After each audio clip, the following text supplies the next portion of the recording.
How many do Russians or Ukrainians do you see crossing the border? Not much? Not really. I think they did a very good job of laying low.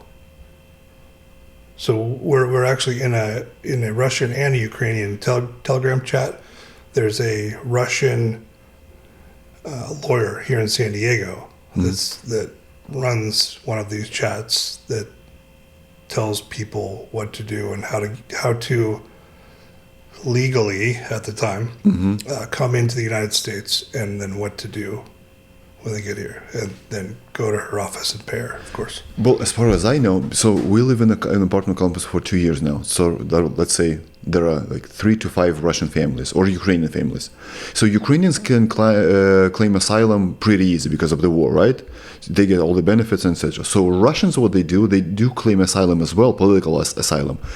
So they go to Mexico, they sign in with the app, they turn themselves in, they stay in jail for a week or so, and then they get released, and then they get the date that the court is going to rule whether they are here to stay with the green card or they have to flee. But as far as I know, it's like 95% they get the green card, but you have to wait to 3, 4, 5 years in advance for the... I think it got up to 8 years. 8 years for the trial, for the court. But at the same time, they can't leave the country. They have the SSN. They can work. They can pay taxes. They're basically like the green card holders. But they can receive benefits. They receive benefits, lots of them, and they just can't leave the country. Since they leave, that's it. You have to do it once again. Yeah. So why do we afford these people all of these benefits on these false asylum claims? So that's another point, that if we determine through the courts, which would take too long, but if we determine through the courts that you falsified your asylum, there should be massive repercussions. There's got to be repercussions to get these people to stop doing this stuff. Yeah, because you lied. Yeah. But in the first place, if you want to claim the asylum, right, you have to go to the nearest country. So that's why we have all these passports and ID cards and cell phones and documents, because they're getting rid of them. So in the future, there's a couple different reasons. One, because they didn't want us to know who they were. Two, if we can prove that they should have claimed asylum in one of the 10 countries that they went through, correct, then we can deny their asylum claim. But if you come through with nothing, there's no paper trail. They come through with no documents at all, correct, like blank. Yeah. And they tell you, my name is John who? John Smith. That's it. And they believe you. I can't. But wait a minute. So they can't even deport you because you don't even say what country did you come from. Yeah. But they can deport you to the country that you came from. If you came from Mexico, because Mexico let you in somehow. This is your problem now. But then this guy is undocumented. He came from Mexico. Yeah. Take him back. Then it's a political nightmare again. We have to talk with Mexico, and they have to accept these people. I don't know. Why don't we just put them on a bus and drive them there and drop them off? Good luck, Mexico. That's what you did to us. For 4 years. Figure it out.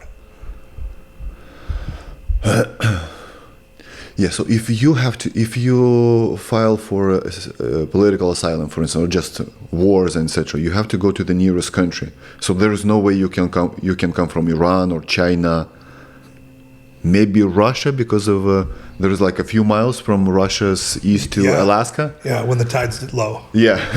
So that's really. But at the same time, you can go Kazakhstan, China, Latvia. What else? Ukraine, no, but Belarus, Armenia. Georgia, you've got like 10 countries. Yeah,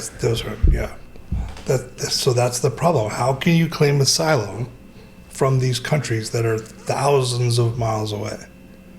If like literally really the ocean separates you. If you're really claiming asylum, why didn't you just go 2 countries away to be safe? Because that country doesn't offer you any benefits. Well, it's not that great because no country is greater than the U.S. still. Are we allowed to say that now? It's not bigotry.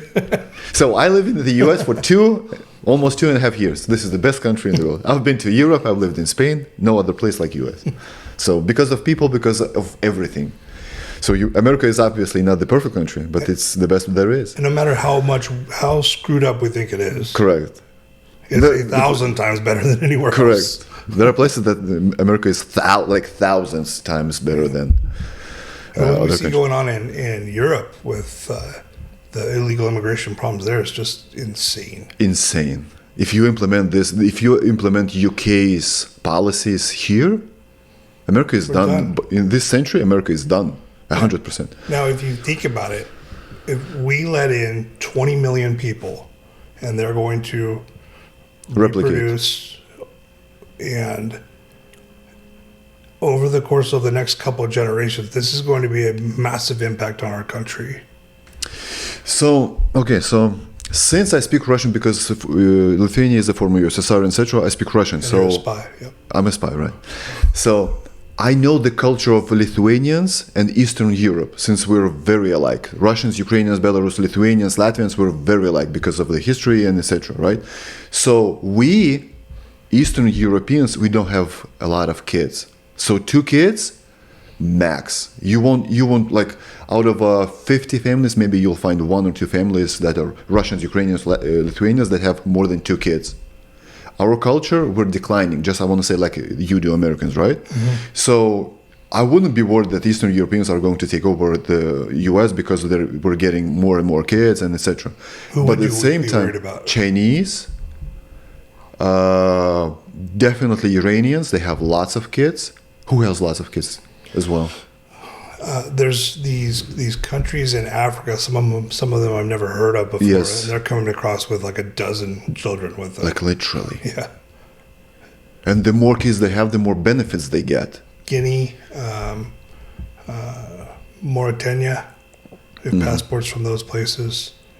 And India, not so much. With maybe in the middle as far as children. You afraid of Indians? Is it a hostile country in your opinion? The government, not the people, but the government. I think that any country that allowed this many people to come into our country is a hostile country. Really? But if the government has nothing to do with this, people just flee. I think every country took advantage of the open borders to send people here. Now, I'm not saying that to scare people. I'm saying that it was an opportunity, so why not do it? If criminals fled your country So I think to another they got country, rid that's of, great for the country. yes, I think they got rid of some criminals, and I think they sent some people that are on the government's dime, their government's dime, here. Maybe they're just looking around. Maybe they're taking pictures. Maybe they're here for more nefarious things. India, I can't remember. A couple weeks ago, maybe a couple months ago, I think it was DHS. They found an actual Indian terrorist here. in the Indian country. terrorists? Yes. So there's bad people in every country. Now, when we talk about India's government, are we friends with them? Well, I think so for the most part, Kind of. kind of. But as long as I've been alive, every other government has been taking advantage of our government. And the vice which is versa? us. And vice versa, kind of, sort of, right? Are we, well, let's